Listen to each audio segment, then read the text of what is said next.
What is up, ladies and gentlemen? Welcome to another episode of Bloke in a Bar. Before we get into it, an incredible announcement. This is going to stop the nation, but the summer Bloke shirts and singlets we are bringing back. That is right. We are bringing back. And not only are we bringing them back, they are going to be 50% off as well. I didn't want anyone else to miss out on the 50% off sale. It would be a bit harsh on me for everyone that missed out on the summer Bloke shirts to charge full price. So they will also be 50% off, which is, Maddie, is around $27, around $25, $27, which I'm getting robbed. But it's all right. It's all right. So that is going to be on December the 4th, 6 p.m. That is a Monday, December the 4th, 6 p.m., 50% off all singlets and shirts, the summer Bloke ones. Plus, we've added a new colour in the singlets. Just a bloke in a bar. Got the big fella, Jake Preston, on here. How you going, brother? Good, mate. How are you? Thanks for having me on. I appreciate it. Mate, thank you for coming on. How's the body feeling after a first year of rugby league in the NRL? It's getting there, mate. It's getting out. A little bit of a shoulder clean out, but it's feeling good now. I've been rehabbing that, so looking forward to pre-season. Good. Because when you're in your eighth season, it's going to feel very different to what you feel now. Yeah. Were you getting quite, not fatigued by the end of the year, but you're starting to really feel it? I mean, I know most rookies, including myself, that first year, by the time you get to maybe around 20, 21, your body is just like, oh shit, I don't know if I can make it to the end here. Was that similar to yourself, or you were pretty sweet? Yeah, I was pretty sweet, but then, pretty right. Around 16, 17, I probably started feeling a little bit, but it was nothing too serious, but it's kind of kept ticking along, and I was just so happy to be playing first grade, just did what I needed to do. But it did catch up to me towards the end, but I just kept trying my best to stay on the field. And so this season, the boys, you started. I thought you started off really well, and then obviously you struggled towards the end. But as a rookie, it's like a really bittersweet, because you would probably trade in your great year for the boys to play really well. What's that kind of feeling like? Yeah, we started off the year really well. 3 from 5, so started off the year well, going really well. The boys were getting amongst it, was mad, and then kind of just went down from there. But definitely in regards to the trading, I definitely trade my personal season in for a bit more success. But in saying that, I still loved the year, and I took a lot of lessons from it, and guess I wouldn't change it. Yeah, because you're obviously a rookie coming through now. You would have seen the crackdown on, and you're a forward, so you've got to watch where you tackle, head highs, all that kind of stuff, HIAs.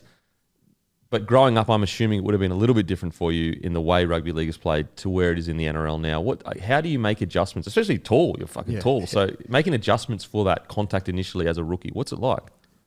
Yeah, I guess coming through the grades and it's just kind of trying your best and putting yourself in in difficult situations. But once you get to the NRL, there are different rules. So for instance, the HIA stuff and stuff like that's taken a lot more seriously. So just making sure that you put your body in the right positions, I guess, and adjust to what the game's. NRL's played at such a high speed. Yeah, just adjusting to that as well. Does it sound weird to you, because we obviously come through this? For example, probably actually, you know what? Locally, it probably would have been like this for you as well. Yeah. But when I was coming through, if you got concussed, the boys would just lift you up by the back of your shirt and go, get the fuck back out to your position. Yeah. But now it's taken on very, very seriously, especially at NRL level. I completely understand the position they're taking. Sure. They're looking after the boys in the future. But it's I guess it's good. It's good for us long term. But it's definitely different to what you grew up kind of doing. Absolutely. And so in the off season, what'd you get up to? Yeah, so I was doing a bit of rehab on my shoulder, just going into Belmore a couple of times a week. Then I got to go over to Thailand for 2 weeks, so that was pretty mad. I went over with my girlfriend Anne, and then two of my best mates, Connor and Jono, and then my sister and her partner. So it was good fun. We were over there for 2 weeks, got around Thailand, kind of a bit of relaxing, a bit of partying, and that was good fun. You couldn't get more Aussie. Did you say Anne, Jono, and Connor? Going to Thailand. Holy heckers. Yeah, no, it was awesome. Good fun, good times. One of my mates actually fell in love with a German girl. He was loving it. Really? So when you went over there, was it having a lot of beers, or was it a lot of active stuff like swimming and what I mean, going and see the sights? What was it like? Yeah, no, I was pretty fortunate. Like, obviously we had a couple of nights where we enjoyed ourselves, but my mate's pretty active, outgoing. Like there'd be mornings where I'd just want to sleep in, and they're out doing 10K runs and stuff. Oh, I didn't do it. I knew I had to kind of take time off, give myself a little bit of a break. But we a lot of sightseeing, snorkeling and stuff like that. It was real good fun, and it's just good to relax, to be honest.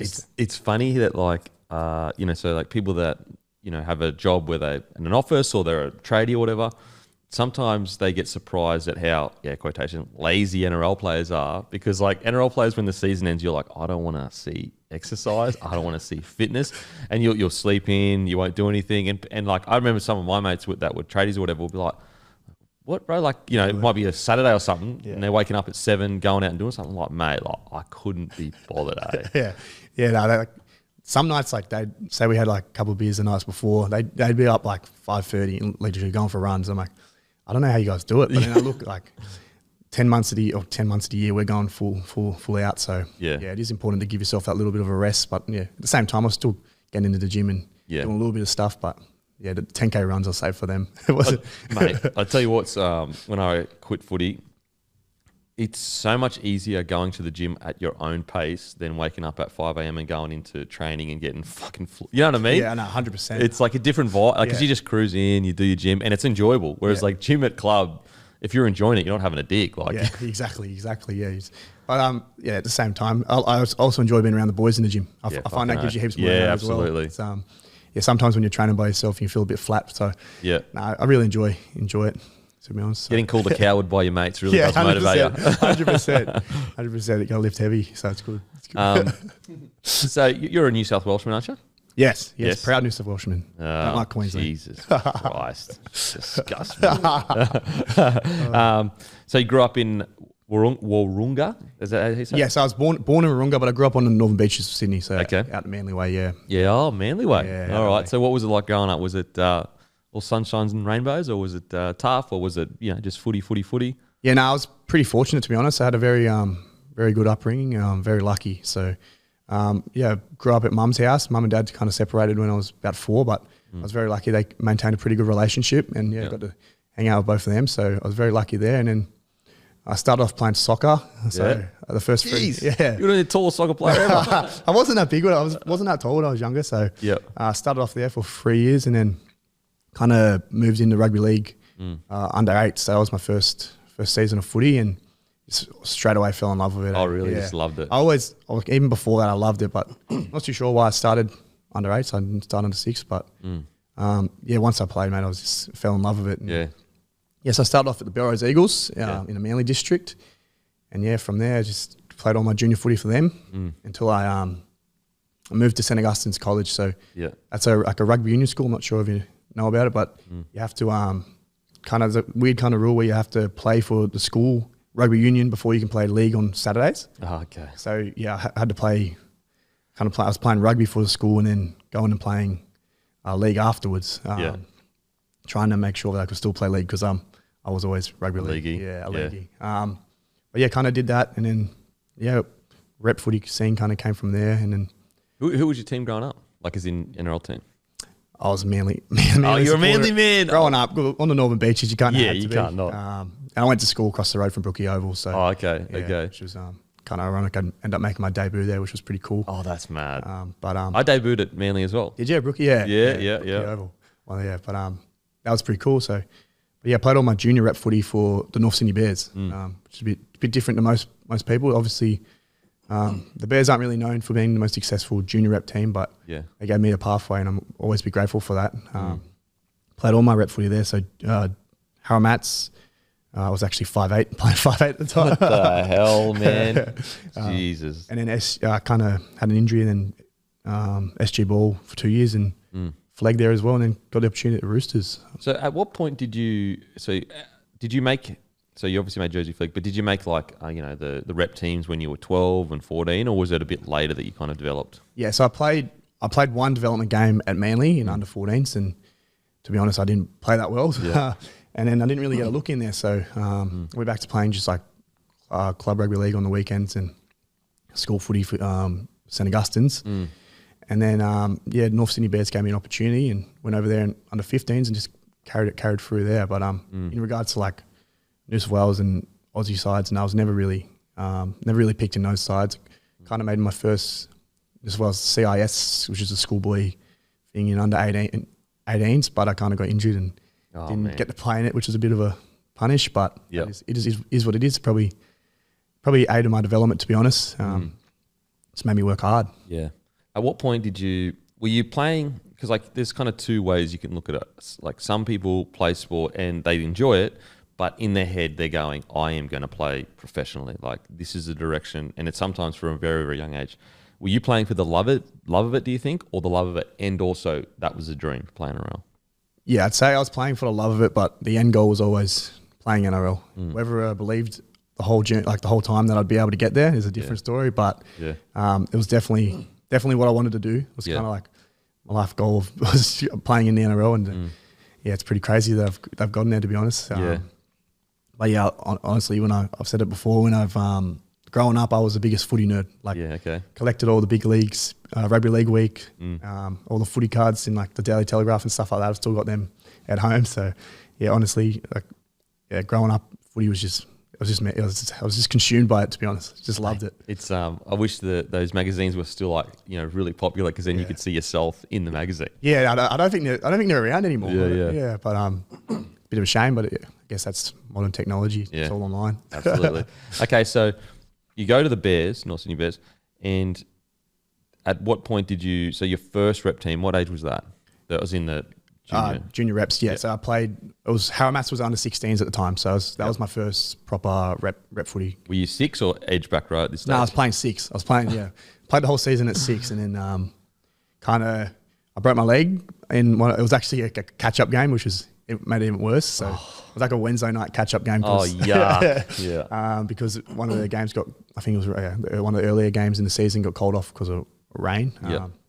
So I did that, and I was kind of out for nearly 2 years because of it. So so the first one was like I did tib and fib. So it was a pretty big procedure. So how did it happen? Like, what was the injury? I just kind of stepped and just got awkwardly tackled, and someone kind of like landed on it, I guess, and it kind of snapped. I think it was about seven places it kind of snapped in. Oh, really? Yeah, it was pretty bad, and far out. So I got all heaps of pins and screws and that put in there, and then it was kind of a year. It took me a year to get back, but then I got back, and then I mustn't have been just right, and I kind of re-snapped one of the bones. So it was a bit of a punish. Yeah. Where's your head at when you do that first time? You're so young. You would like 15, 16. Yeah, 16 at the time. Yeah. Like, are you thinking, it'd be sweet, it'd be all good, or because it's so traumatic, because it's such a big injury, where you're going, fuck, I might not play footy again? Yeah, it's kind of hard to look back on. Like, at the time, I was a bit all over the place, just like, I guess you could say a bit rattled, like not knowing like if I could get my leg right. But I was very lucky. Like I said before, I had very lucky to have a good family, and like they all got around me, got me the right treatment, right rehabilitation, and kind of made sure I stayed on the right path. Like obviously at that age, you can kind of go one of two ways, like keep aspiring towards your like sporting dreams, or you can kind of go start partying and having good times with your mates, which there's nothing wrong with doing that, but it's kind of like, you notice this magical thing called girls. And yeah, exactly.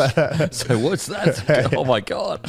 But yeah, so it's kind of had a choice to go one of two ways, and luckily stuck at just working hard. And so that year off, were you watching your mates make these teams and that, and was that tough to kind of? Obviously, you're happy for your mates, but a lot of the boys were I was at a union predominant school. A lot of them were making like New South Wales like rep teams for union and stuff like that. It was hard at the time, kind of missing out, and then the year after to also miss out that season as well. It was tough because I would have been playing SG ball as well. So, but yeah, I guess it kind of helped me, to be honest. Made me realize you had to work for things if you want it, and kind of blessed to have gone through that, to be honest. Yeah, it's you're right. It's such an important lesson to learn at a young age. Like, I was really fortunate, like, and probably because I was playing so well, like essentially no injuries. Until like the biggest injury was my debut year when I had to get a shoulder reconstruction. And it does teach you a lot about, when something that you love has been taken away, and the mental battle of you got to deal with the rehab, but you've also got to deal with watching people do something that you love, and also being around the boys as much, and you're not in you're in rehab, so you're not training with the boys. And so to learn that at such a young age, like it puts you in such good stead for your whole career, because it's going to obviously, touch wood, that never happens again, but you're going to get injured again kind of thing. Yeah, 100%. It's just, it puts you in good stead for knowing how to deal with it, I guess, in the future if something does happen. Yeah. Not kicking stones, just knowing that you'll be all right. You just got to put your head in the right place and get the job done. Did you pick up any other in that period? Like, did you focus in on school, or did you? You know what I mean? Did you? Yeah, no. So I was training. Obviously, I was at school, so I was working hard at school, but then also I was training pretty hard. So that's kind of when in that period I kind of put on 20 to 25 kilos. Oh, really? Yeah. So within that 2 years, yeah. So I was training with my brother as well and doing rehab with North Sydney Bears as well. So they were both massive for me, and then. So I kind of like found my love for fitness, I guess, at that time. Okay. Yeah. So you found, it's funny that, people may think this sounds a bit crazy, but unless you fall in love with training, it's always going to suck. Yeah. So you've got to find a way to love it. Yeah. Yeah. I love it, to be honest. Like even stuff like CrossFit and that, I do have a bit of a passion for it. It's good fun. And Have you watched the docos, the CrossFit docos? I haven't watched it. Go back and watch the last fittest on earth or whatever, and it's there's 5 so it goes back 5 years, and it's Claire Toomey, who is the goat of all My goats. missus loves it. Yeah, she's a goat. I actually had her on my podcast years and years ago. Yeah, that's crazy. And she's she's the greatest CrossFit athlete of all time. Yeah, and all these docos, trust me, you got to watch them. Me and my missus I'm not a CrossFit guy. I'll never do CrossFit. I don't watch it at all. But these docos, love them. Oh, mad. That's it. So check them out. I think they're called Fittest on Earth, or just go Claire Toomey, doc or whatever. You'll be able to find them. On YouTube or Netflix. Netflix. No, actually, no, sorry. They'll probably be on Apple or whatever. Okay, one of those. Yeah, okay. Yeah. I'll have a look. And so it's a mad show, because basically the show goes over each world championship. Yep. And it's just hectic to watch, because it's like watching a footy tournament. You watch who gets, who's winning, who's not winning. Kind of thing. Yeah, 100%. Okay, so you go away, you train your body, and so when you came back, is that when you decided to move into the forwards because you were a bit bigger, or you stayed at 6? Yeah, I don't think I really had a choice. I was a bit too big to play 6. So it was my second year SG ball. So that's when I actually played a couple of games in the front row. I enjoyed it, but it was I kind of started to realise I'm probably better suited to lock second row. So I ended up playing a bit of both in SG ball, and then. Straight from SG ball, they chucked me up in the flag and played that year at lock in flag. But then after that, I think it was Jason Taylor who had a pre-season with the Bears at New South Wales Cup. Yep. And he kind of... So how did that conversation come about? Because at this stage, you don't have a contract with any NRL club? No, I was just signed with North Sydney Bears. North Sydney Bears. Yep. And so you played really well in SG ball. Yep. Then went up to, really good in flag, then up to SG ball? No, so SG ball was 18th. Yep. And then flag was 20. So I went, played the SG ball season, which is always at the start of the year. And then by the time that's finished, it's kind of only around 4 or 5 in the flag season. Yeah. It's hilarious because I didn't grow up playing footy. We spoke about this on the podcast the other day. I say to people, you don't understand, I don't know anything about junior rugby league because I didn't follow it, I didn't play it, I did nothing. So I didn't when people say SG ball and Jersey flag, it just gets confusing. It's confusing, yeah, 100%. Okay, so basically you played really well and then you got upgraded. And at what stage did Taylor come to you and say, mate, or whoever came to you and say, mate, we'd love you to come train for the Bears New South Wales Cup? Yeah, no, it kind of just naturally progressed from playing flag. So once I played flag, I kind of I think I was still signed there for 1 more year, so it was kind of a guaranteed bit of pre-season with the Cup side. Yep. And then from there, I guess it kind of just got moved to the back row and started training there, and kind of fell in love with it, to be honest. I do really enjoy playing the position, and kind of started learning all the little intricacies that come with it, and I really enjoyed it and just went from there. What was it like in New South Wales pre-season? There would have been maybe a few that had NRL experience. At least there would have been a few that have been in NRL pre-seasons themselves. Yeah. What was it like, that step up in intensity to New South Wales Cup? So it was definitely a step up in intensity, and still look back, some of the sessions we did were fitness sessions were crazy. Because they don't really, I mean, maybe they do, but when I was coming through, they don't measure anything. It's pretty much just flog you till you fucking vomit. Oh yeah, I was probably a bit more developed by then. But Sweet. Mate, it used to be literally, mate, it used to be like roll in, all right, boys, 4100s, and people would be like crawling towards the line at the end of it. No, we had the head trainer. It was Rhino.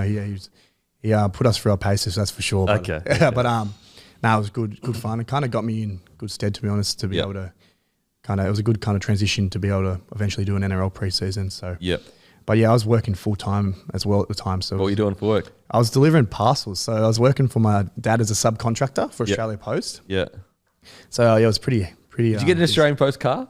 Nah. So as subcontractors, you kind of have your own vans. Okay. So, just one of those white Hyundai vans. I was driving around all day. I was actually used to always pump the potty this potty. Oh really? Yeah. So it's pretty crazy, bro. Full circle moment being here. So yeah, it's crazy. But so I was working for Australia Post and then also studying at university. So what were you studying at uni? Criminology and criminal justice. I'm Holy still doing it now. shit. So, yeah, so keeps me busy. Bro, watch this guy. He's fucking sicko. You'll probably be fucking investigating this kind of thing.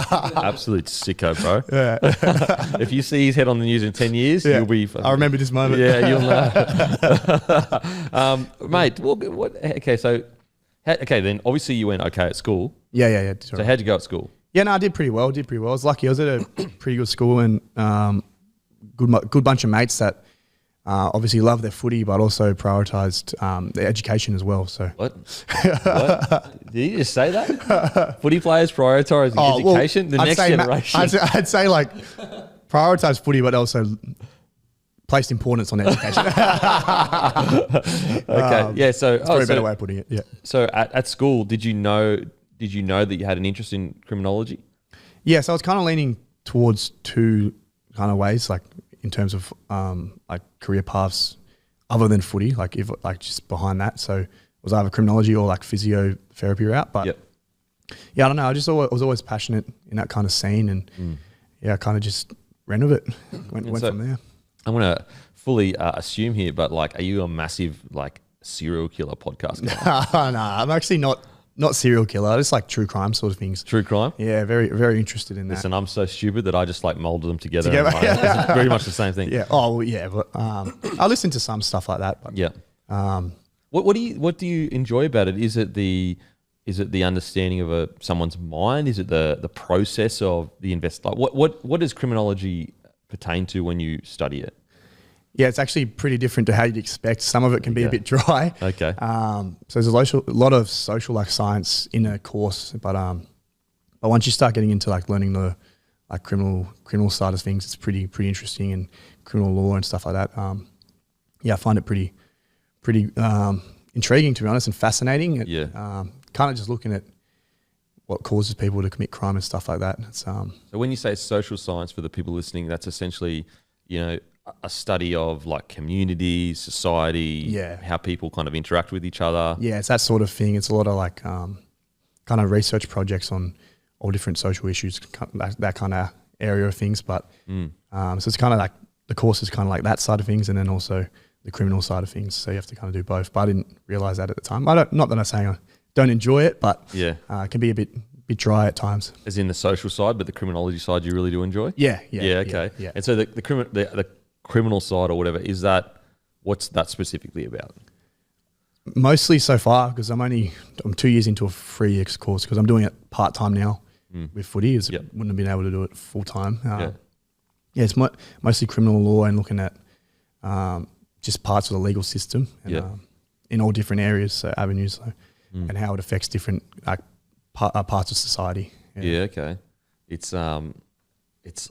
sounds like criminology does sound like an amalgamation of like a few, like you've obviously got the social sciences, but you're not a lawyer, but I'm assuming you would have to kind of know how the lawyers interact with the system. Yeah, so it's not really it's not a law degree. Yeah.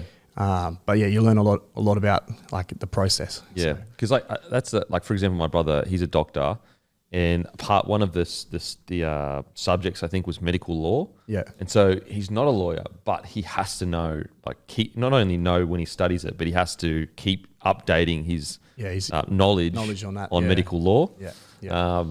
That'd be a big thing in that area, wouldn't it? Yeah, massive, freaking huge. Like, I think a lot of people think doctors get paid really well because of what their services is. Yeah. But it's actually, and look, this is this is me just like I'm a fucking nuffy. So don't take this as gospel. No. But I think it's a lot of it has to do with the legal ramifications. Yeah, so the get risk, sued and that, yeah, the risks they take on board by diagnosing someone with something is massive risk, because if they misdiagnose or say something wrong, like fuck, you're open to all sorts of shit. Yeah, 100%. And so the medical law is a huge part of it, mate. Thank God I just get to sink piss and talk footy. Talk footy. Jesus How good. Christ. Man, my brother must have got like literally all the brains, because I just get to do this. Thank you. And you know what?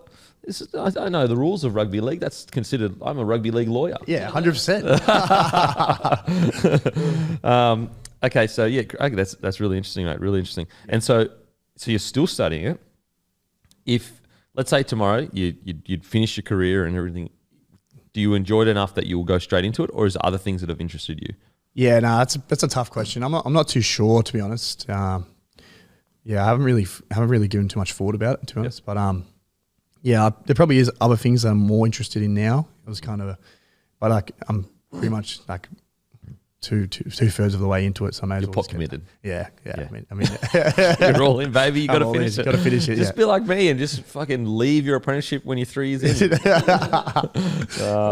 don't do that. Okay, so you trained in the New South Wales Cup squad. Yep. When did you make your New South Wales Cup debut that year? Nah, so COVID kind of. So I went back to Flegg. Oh, yeah. I went back to Flegg, and that's when COVID kind of hit. And it kind of like I was pretty lucky, but a lot of like, especially the year above me, it kind of affected a lot of boys in terms of pathways and stuff. Because when we came back at Flegg jumped, like by the time we got back, Flegg had gone up to 21s, not 20s anymore. So it kind of affected people there. But so I played one game of Flegg after that preseason, and then it got cancelled because of COVID. Yep. But I was consider myself extremely lucky, because the Bears actually made a President's Cup side, which was a league they formed to play that year. Oh, really? During COVID, yeah. So it was pretty lucky to be able to play in that. So I played in that. It was like a mix of a couple of young Flegg boys and then some like Ron Massey and then a couple of Cup boys. So it was kind of like a mix of players. So who did they play? Who did you play? So we played teams from like kind of around everywhere. So we played against Maitland, Dubbo, Glebe, just sides from everywhere. And it was actually a pretty good comp. It was kind of my first introduction to playing against men. And it was really enjoyable. And but then from there I got an opportunity. So North Sydney Bears after that didn't have a Flegg side because COVID kind of disrupted that. So a couple of us from the Flegg, because the Bears were affiliated with the Roosters at the time, I got asked to come over and train with the Roosters. So I did a pre-season with the Flegg side there. So man, when you get that phone call of confirmation that you're going to the Sydney Roosters, what was that like? How did that happen? Yeah, it was pretty cool. It was I think 4 of us from the Bears got asked to come over, and it was like, wow, it's a pretty cool experience. And yeah, once I got there, I kind of just went hell for leather, just trained hard. It was pretty crazy, because I was still working at the time. So I was living out in the Northern Beaches. So I'd be like, gym would be in the morning. Yeah. At about, I was getting there at 5:15. Yeah. So I was leaving like 4:30, 4:20. And then I'd do gym and then come back across the bridge, deliver parcels all day, and then drive back over and train in the Arvo. Yeah. With the first grade squad? No. This was with Flegg. Oh, with Flegg, okay. Yeah. So it was, it was massive days, but kind of makes me appreciate what I have now. Yeah, for sure. I used to, I used to deliver alcohol, beer. So there's a place called the Cullen Vale Hotel. Yeah. And so they would sell to smaller independent liquor stores in the area. Yeah. And I used to deliver beer. So I lived on the Gold Coast, but trained up in Brisbane. Yeah. So I'd drive up to Cullen Vale, deliver beer all day, then obviously, go and train or whatever.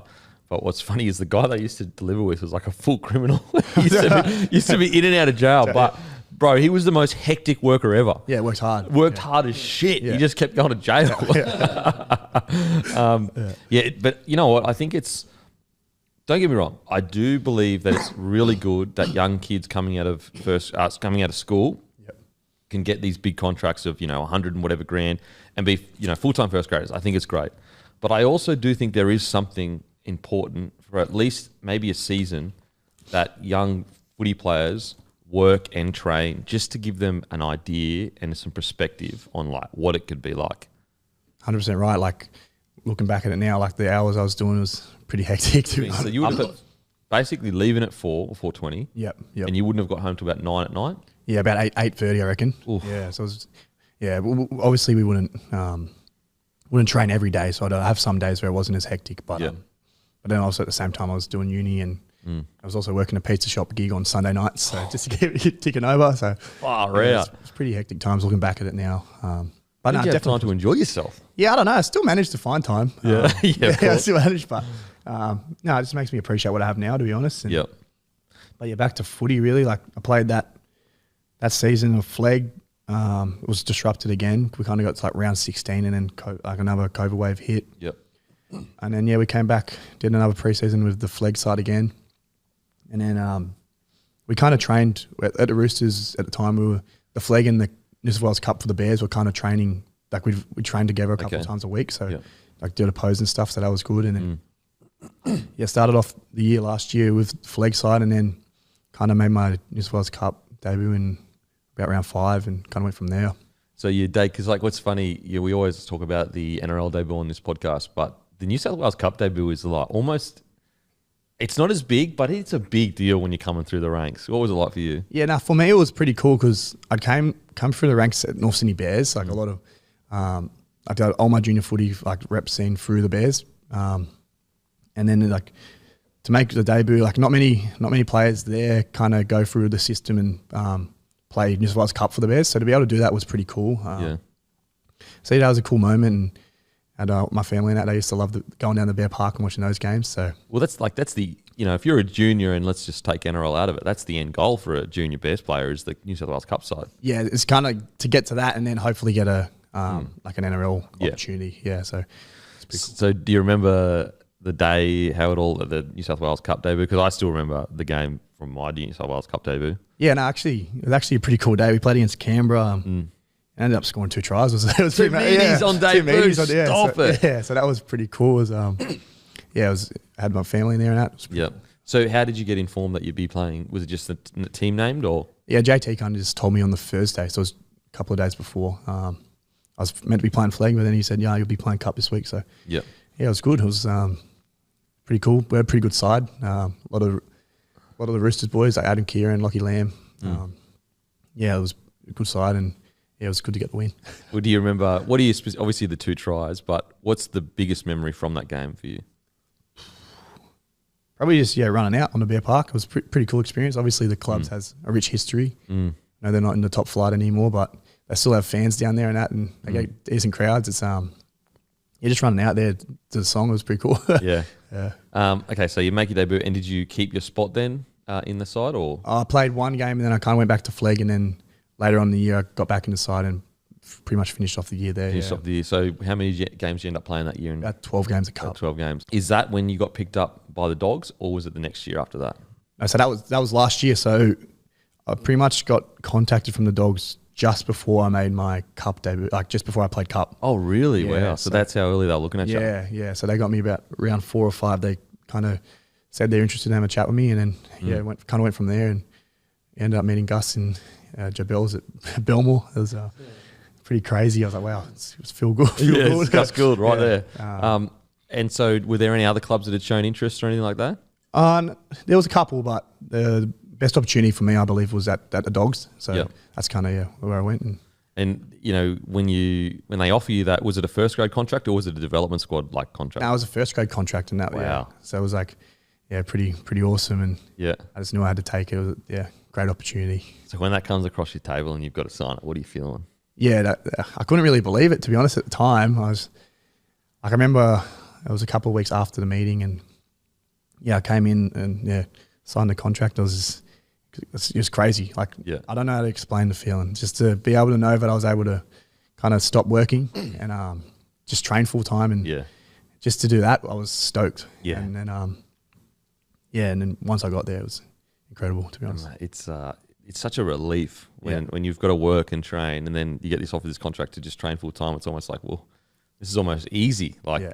it's not easy, obviously. It's super, super hard. But mentally, you're just like, oh, this is, I'm here now. Like I'm doing exactly what I need. Like I'm no longer at work sitting there going, this isn't what I'm supposed to be doing. Like I am where I'm supposed to be kind of thing. 100%. And then, to actually get to be able to do it for you, like to play footy for your full-time job, it's like, wow, like could it be anything better, to be honest? Oh, mate, absolutely. Okay, so, but then you go on to play, I'm assuming really good footy in New South good footy in New South Wales Cup that year. Pretty good season.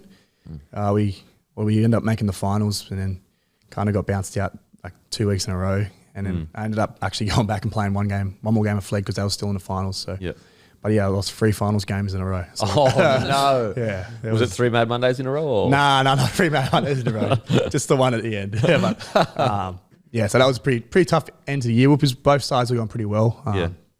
And it was just, I was actually captaining the flag side at the time as well when I went back. So who'd you lose the flag final to? So it was Penrith. So week 1 of the Cup, so it's a bit confusing. So week 1 of Cup, we played Penrith. Yeah. And it was, their NRL side was playing the... Was this when they won all 4? Yeah, that's the year they won all 4, yeah. But so we played Penrith, and that was when... I think they might have played the Cowboys in NRL and then end of the year, and they rested all their players. Yeah. So their cup side was like everyone was out, like no one was playing. So they had a lot of like boys come up from Ron Massey and a couple of 21s. Katoa played. Yep. And they still beat us. So that was week 1, and then we ended up losing to the Dogs in Cup in week 2 of the finals. Yeah. And then I've gone back to Flegg and played Penrith again, and they've beat us again. So I lost to Penrith twice. Why do they hate you so much, bro? Yeah, I don't know. They targeted you. Yeah, it was a tough couple of weeks. I guess, do you, having played it against like a team like Penrith coming through now, and it sounds like it's a stupid question because they won, all 4 grades in that year, but do you see the difference in talent when you're playing against them? Like, is there a real feel of like, oh shit, this is another level? I think it's just the systems they have in place, and they all just stick to it. Okay. Work for each other and work together. Yeah. So talent-wise, it's like relatively similar. It's more just like they just got really good systems there. Yeah, they just follow the process really. Yeah. That's probably the biggest thing. But you do notice it. When you're playing against them, they're sticking to what they believe in. Yeah, mate, it's crazy what they're doing out there. Like the 3 NRL premierships. It's crazy. Yeah, like, it's actually what? Yeah. I can't. Yeah. Especially in this era. Mate. Yeah. Think about how hard it is just to win, 20 NRL games in a year, or like 15 NRL games in a year. Crazy. Like we're in friggin' 3 premierships in a row. Okay, so you finished that year, kind of a bit of a downer, but I'm sure you're excited as anything to get to that first grade preseason. What do you remember about your first day or one of your first days at the preseasons? Yeah, I remember like rocking up and kind of did our testing straight away. I was like, wow, here we go. But were you in good nick? Or? Yeah, I trained. I trained pretty hard in the off season. Obviously, coming up to it was my first ever NRL preseason. I'd done like 1 or 2 sessions at the Roosters, but like nothing compared to like what I was walking into. So then try to get myself in the best nick as possible. Training with my brother and stuff, and then kind of came in feeling pretty good. And first day was a bit of a shock. It was good, but good fun. Like I look back and it was kind of. The preseason was definitely pretty tough, but put me in good stead for the year. Yep.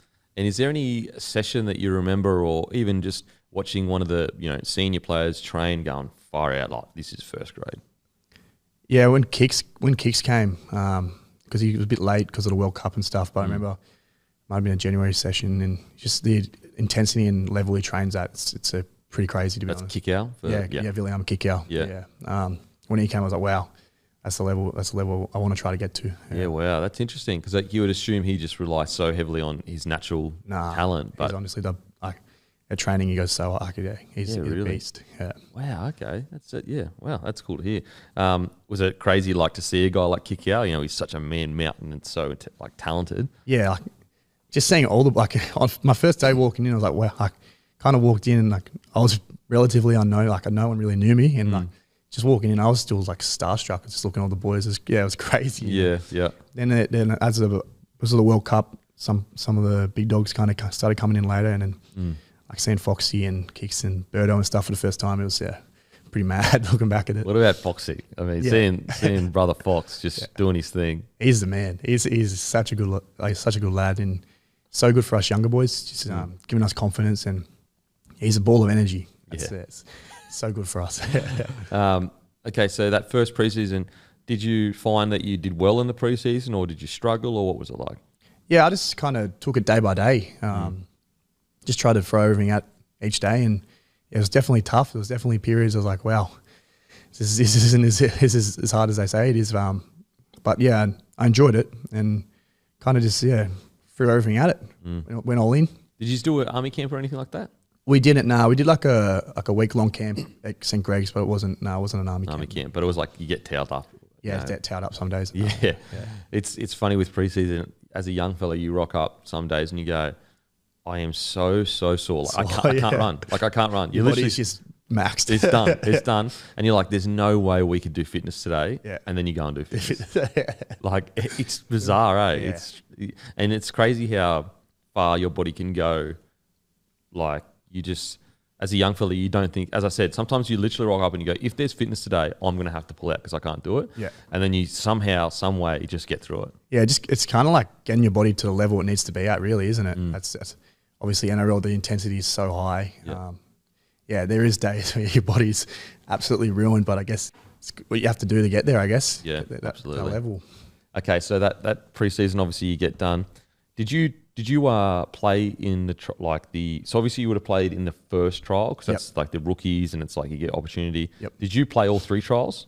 Yeah, so we only had 2 trial games. So we played Canberra in the first one. Yep. And I played only one half, but started the first half, and it was I had a decent 40 minutes of footy, and then got the opportunity in our last trial against Cronulla. So that was when like the whole side played. And so did you come off the bench then? Yeah, I came off the bench, but unfortunately, Kicks kind of got a head knock early on, so I got some big minutes, and I guess it was kind of good for me. Unfortunate for Kicks, but it was good for me personally just to be able to kind of play against like it was Cronulla, and Cronulla kind of had their full side, so kind of match it with like NRL players. Yeah, a full NRL team was pretty cool. What was it like that first trial running out and looking across from you, seeing like whether it's Nico Hines and what was that feeling like? Nah, it's pretty crazy. Like I said earlier, like growing up footy nerd, you still got that.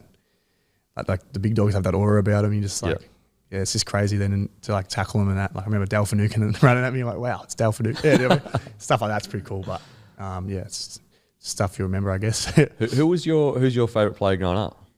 Oh, I was a Manly fan. I used to love like Anthony Watmo and Brett Stewart, those sort of boys. But I also loved watching Boyd Cordner. Yeah, as well. Yeah, he was a beast. Mate, beast, best line runner. Seriously. Yeah, he was a weapon and so tough as well. Yep. Did you get an opportunity when you trained that once or twice? Was he still training? Nah, I don't. Nah, he wasn't. It. Nah. Oh damn, that would have been pretty cool. Yeah, it was pretty. Some of the boys like Jared Rio-Hargraves and that. Obviously, he's still there now. It's cool to be just do 1 or 2 sessions with them as well. Though. Yeah. Yeah, the big dogs and that. Okay, so the debut comes round 1. You come off the bench. At Manly. Yep. How'd you get told? Were you surprised? Were you shocked? Yeah, no, I was pretty surprised. I kind of got told about 9 days out, so about a week. So it was a bit different, but kind of the moment like when I got told, it was in front of all the boys in like the big room in front of everyone. So to get told was the feeling that kind of comes over you is I kind of find it hard to find the words. Yeah, just like that. Like my whole life I've been kind of searching for that and trying to achieve that goal, and then to be told you're going to achieve it, it's pretty crazy. And then so I gave mum and dad a ring and my missus and let them know, but I had to kind of keep it quiet because the team list wasn't coming out to Tuesday obviously, and then got down to Brookie on game day, and I was definitely very nervous. Yep. Just remember standing in the sheds. I'm like, wow, I'm actually about to do this. Seeing the first graders like across from you and that. Yeah, literally like you go, wow, I'm here with these like the big dogs. Yeah. About to go out and play with them. It's pretty cool.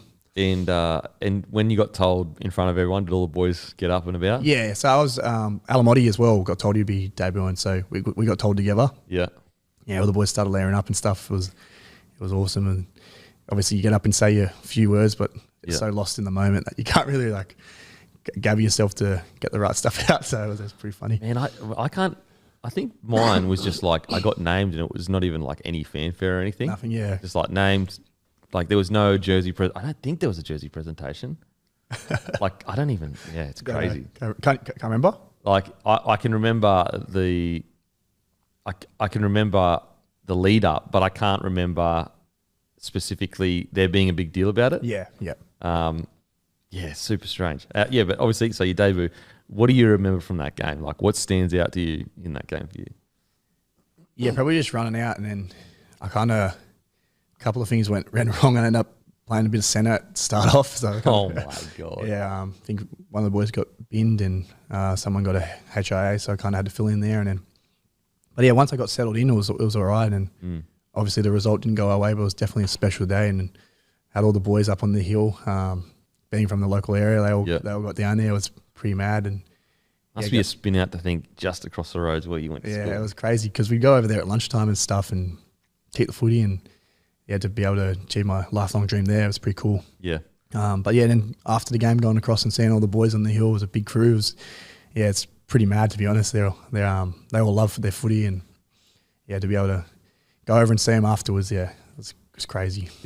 When you got out there and you're on the field, because you came off the bench, eh? Yeah, came off the bench. You come on the field and you take your first run, your first tackle. Did you think, oh, like, shit, I can do this? Yeah, but I ran at Jake Preston and he snapped me. welcome to first grade, yeah. Oh, no. But no, it was, once I got out there, I realised it's just another game of footy. Yeah.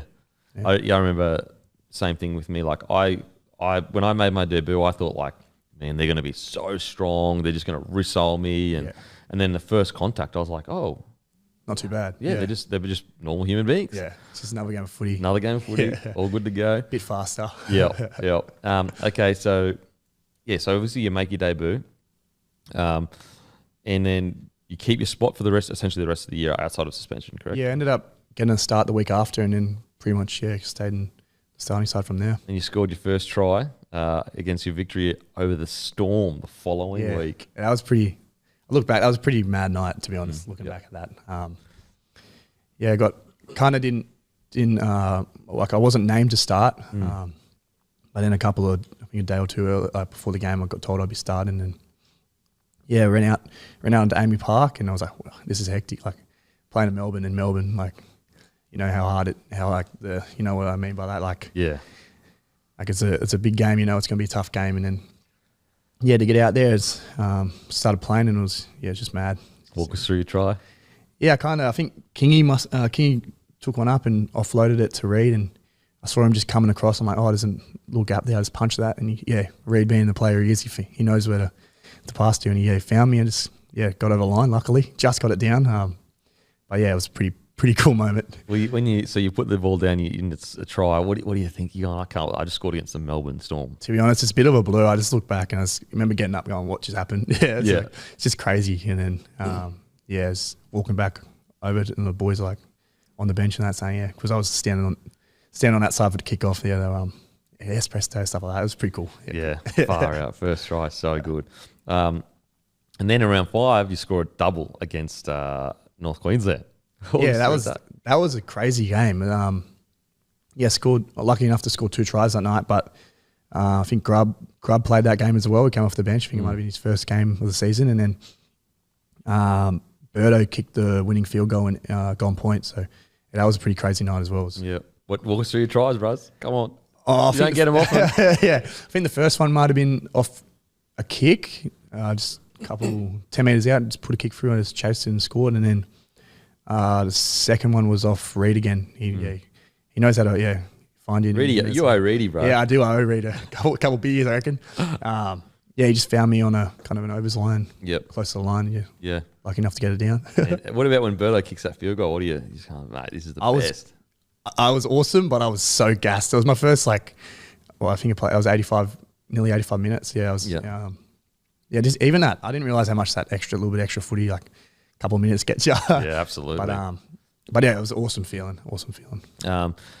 Okay, so you scored, obviously have that incredible start to the season, but at the same time, it starts like midway through the year. The wheels kind of start falling off in regards to your season, as not your personally, but the club season.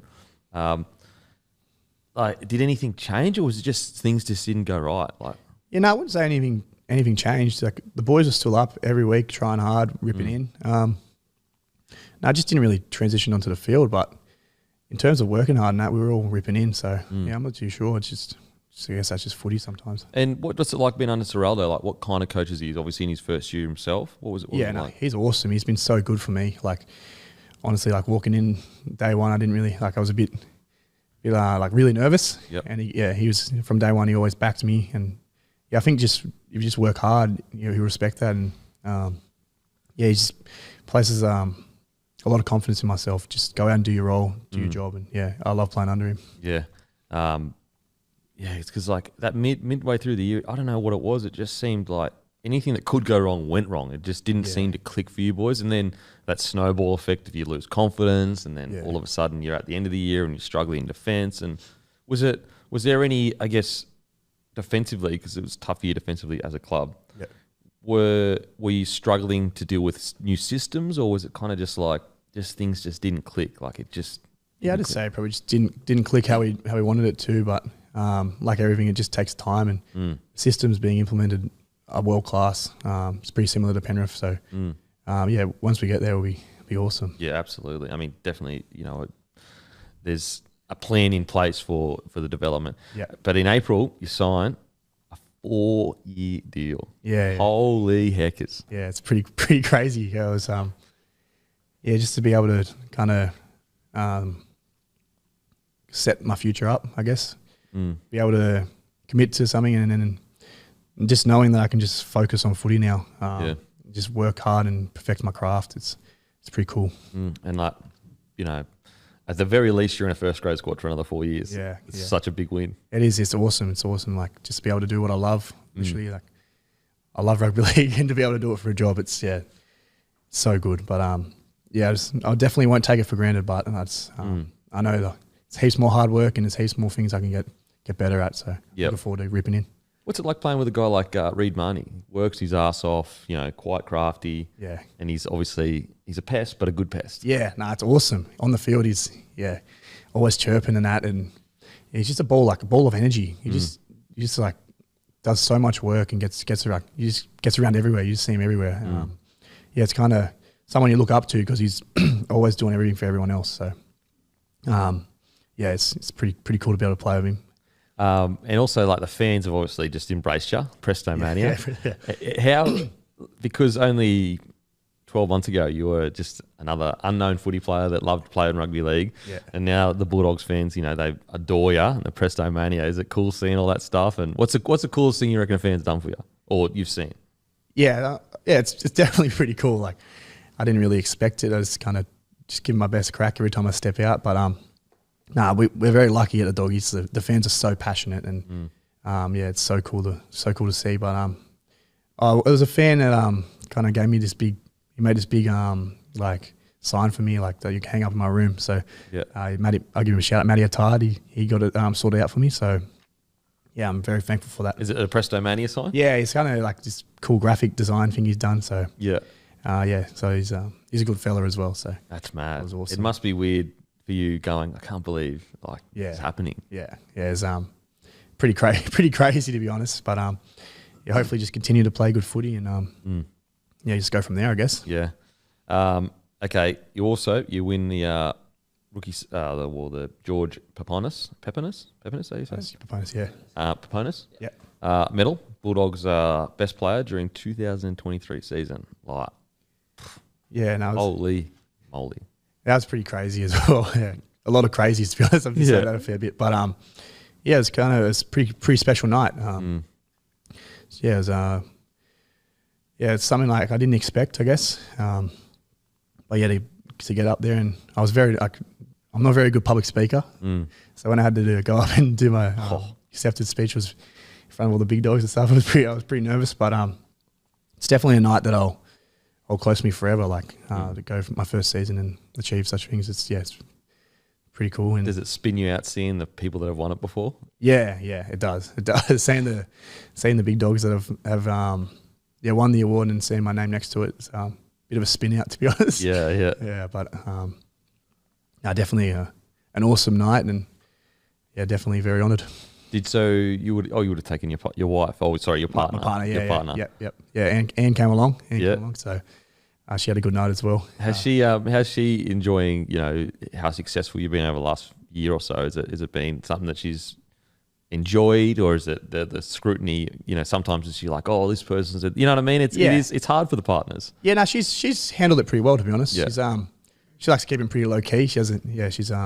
But she's honestly been so good for me. Just keep me level headed and stuff like that. She'll pull my head in when it needs to be put in. Yeah. Look, my wife calls me a piece of shit every day.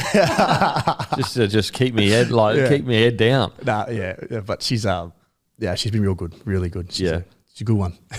Well, I am a piece of shit, so she's kind of right. She's kind of right. And okay, so also I want to talk about, because I'd love to get your thoughts, because obviously the hip drop tackle happened. Yeah. And what was it, 4 or 5 weeks that you got? Oh, 2 weeks. 2 weeks. 2 weeks, yeah. You took the early plea. Yeah. So it would have been 3 if I fought it, yeah. Yeah, okay. So 2 weeks, but so it was classed as a hip drop. I'd love to give it an insight into the fans when things get played in slow-mo, it looks like there might have been some intention there of like, oh, you were trying to chop him down so that he could, I guess, speak to the fans and also to myself of like, what are you thinking in those moments? Because you're clearly not trying to do that. It's just something that happens, boom, like that. What's the whole situation like for you?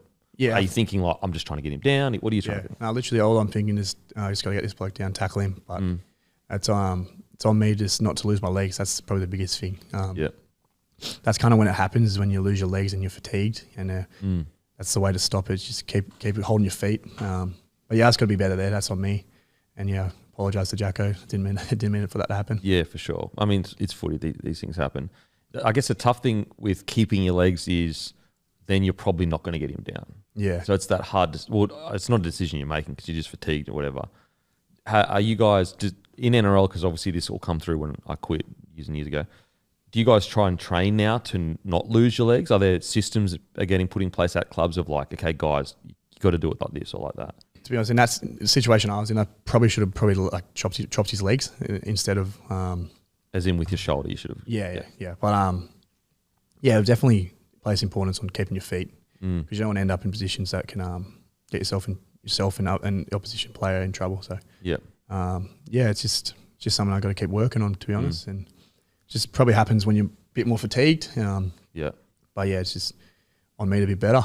But it's just, I guess I wouldn't say we train for it, but it's definitely something we're aware of and we need to get better at. Yeah, and when you say train for it, you mean as in train to not do it? Yeah, I wouldn't say we.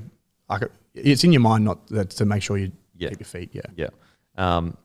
And that would have been, I guess, your first experience, and I don't know whether you would have read comments, but there would have been some comments going, negative comments, basically saying that you meant to do it and all that kind of stuff. What was that like dealing with it? Oh yeah, I try to stay off social media and stuff, especially after stuff like that. Yeah. So it didn't really, nothing really got to me about that, to be honest. But I was just more making sure Jacko was okay. Yeah. It's such a tough conversation. Like it's such a tough part of the game because it can happen so quickly, and it's going to happen because that's just contact. Like when you're in contact, crazy, you swing around, all this crazy stuff happens. Yeah. So I agree with the NRL of like, we can't have it because we don't like players getting injured. But at the same time, it's like, what kind of rule could you put in place to stop that? Like, it's really it's tough for the NRL. It is. Yeah, it's a tough one because I can completely understand what the NRL are doing. They're trying to protect its players, and I completely understand their stance on it. Yeah, it's just tough one. It's very, very different game. Okay, so heading into this next season, is there, I know you would never get ahead of yourself and say, I want to do this and want to do that, but you're a proud New South Welshman. Yeah. Is that a eventual goal for you to play for New South Wales? Oh yeah, eventually, like everyone, I guess, dreams to represent your state and your country. But yeah, for me personally, it's just playing consistent, good footy for the Dogs, and just I know I've got so much improvement left in me. Like, obviously, this is my first year of footy, so many things I can get better at. So for me, it's just probably playing consistent footy next year for the Dogs and getting us into finals that'd be good. Yeah.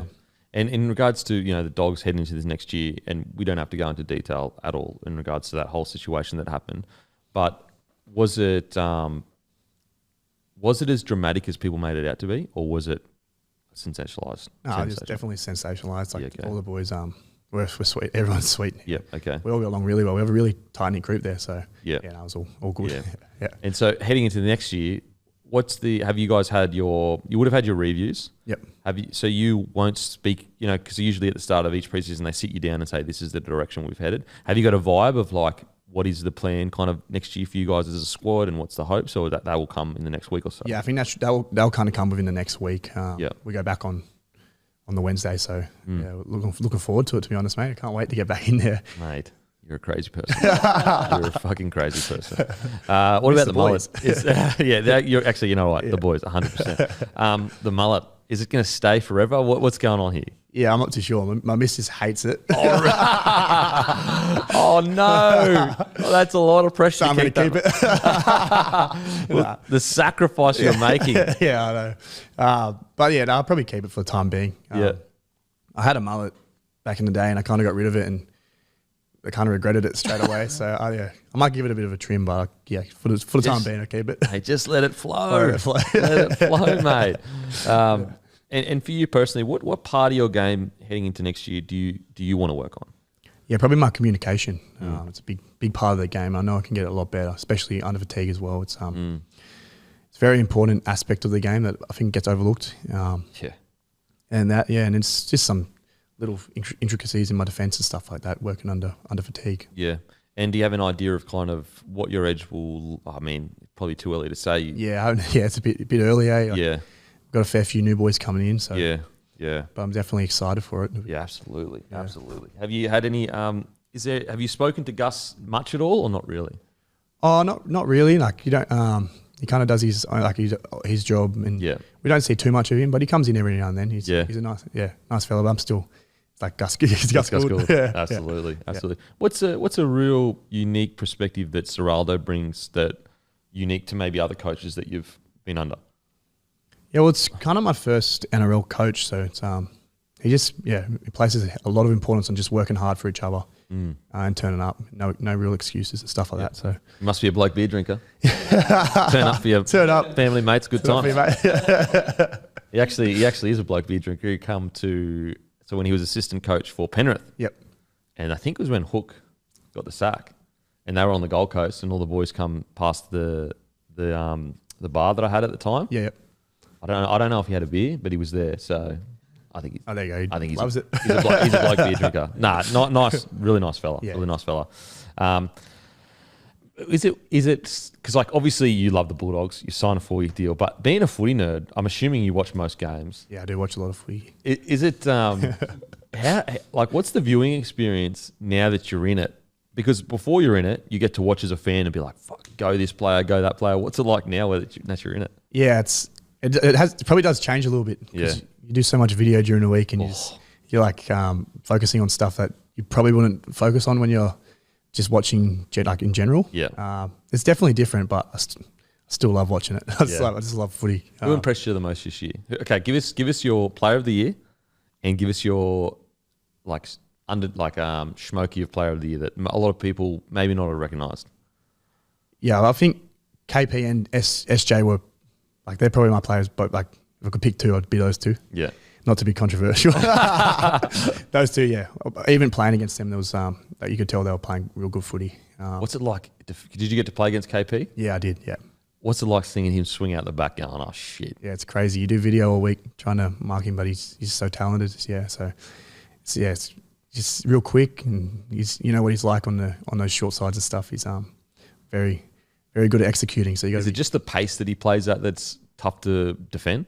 Yeah, I guess it's just the positions he puts himself in, and can't be hesitant towards him. Yeah. He's very smart, very, very good at what he does. Yeah, absolutely. And Smokey, underdog player that a lot of someone that you've played against that may not be a big superstar, but just gone. I thought Tyson Frizzell was a good player. Yeah, against bloody him. oath. He goes hard out. He was probably one of the players this year I played against. I'm like, wow, he's tough. Yeah, bloody oath. He's you forget that he's played for his country, he's played for his state, he's done everything. Yeah. But every run he takes, he just looks hard to tackle. Yeah. He fights in every tackle kind of thing. He's just a goer. Yeah, absolute goer. Absolute goer. And so what do you, if everything happens perfectly in the next 12 months, what do you reckon you've hoped to have achieved? Yeah, definitely playing finals footy. That's the number one goal. Get into the finals. And yeah, just to continue playing good footy for the Dogs. That's my goal really. Just and hopefully from that everything kind of comes from there. Do you have any hobbies outside of footy, or it's just footy?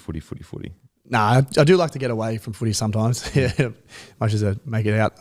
But yeah, I like to get down to the beach. I like going down to the beach, and I find it's good to get away from it. So I go down there a fair bit. I don't surf very much, but just like getting in the water. So, and then just catching up with mates from school and stuff. It's good to catch up with them, and they all love their footy. So you kind of go there. And you're not escaping footy, but it's just good to be around them. You know? Isn't it funny when you go hang out with your mates, and of course they shouldn't know everything going on, but they might have an opinion when you're like, bro, there's so much to the story that you don't know. Yeah, you can't really say anything. You can't say anything. You just got to sit there and be like, oh yeah, sweet. Yeah, like, you just go along with it. Yeah, you go along. Oh yeah, no, totally, bro. And you're like, bro, that's like not even close to what actually happened. And they're like full confident in what they say. Oh mate. Oh yeah, but of course they don't know. They only know what they read. No, 100%. Mate, ask all the boys this. Favorite rapper of all time. Yeah, it has to be Eminem. Eminem. Pump it before the game. What's your main pump up song before the game? Oh, I don't know if I should. It's actually not Eminem. Like the last song I listened to is actually a Nickelback song. That's controversial. Which Nickelback song? Burn It to the Ground. Burn It to the Ground. Yeah. Oh my God. Yeah. Wow. Yeah, wow. That's very going to make controversial. some waves. Favorite movie of all time? Probably Shawshank Redemption. Yeah. Far out, that gets a run a lot. It's a good movie. Everyone. I love it. Yeah, it's a great show. Jeez Louise, that gets a run. Like, do you like it? Yeah, I loved it. Yeah. But I just it doesn't matter where you're from, it doesn't matter your background, your culture, whatever. You're gonna say Shawshank Redemption. Yeah, it's crazy how universally good that movie is. Yeah, I must have made some money from it. Oh, surely. Well, I think it actually struggled at the cinemas. But it took time, and now obviously they've made a fucking boatload of money on it. Yeah. But it took time to kind of because basically apparently they advertised it really poorly. Yeah. And then it took people going to see it, going, no, you got to go see it. This is just so good. Yeah. And then it exploded. Yeah. It's like some songs become better over time. Yeah. Yeah, absolutely. I always find weird with like songs that you hear where you find out the artist like, oh yeah, I recorded this 3 years ago or 4 years ago. And you're like, it's new. Yeah, you think it's like a new song. What the hell? 4 years ago. Brother, thank you so much for coming on. I really do appreciate it. And big year next year. Cannot wait. Good luck. No worries. Thanks for having me on. Appreciate it. Boom.